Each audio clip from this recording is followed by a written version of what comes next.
Now I will show you how to select random number in Excel.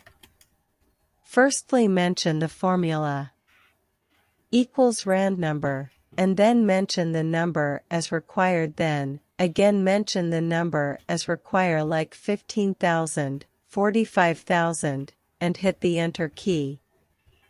And select the cell and drop down. Now your random number in your screen. See this.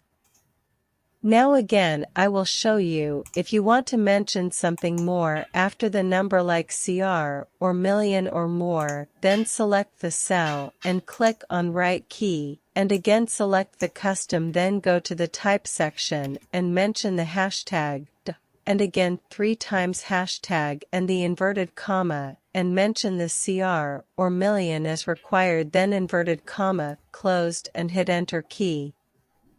Now see this. Thank you so much for watching this video. Please like and subscribe my channel for more videos. Thank you.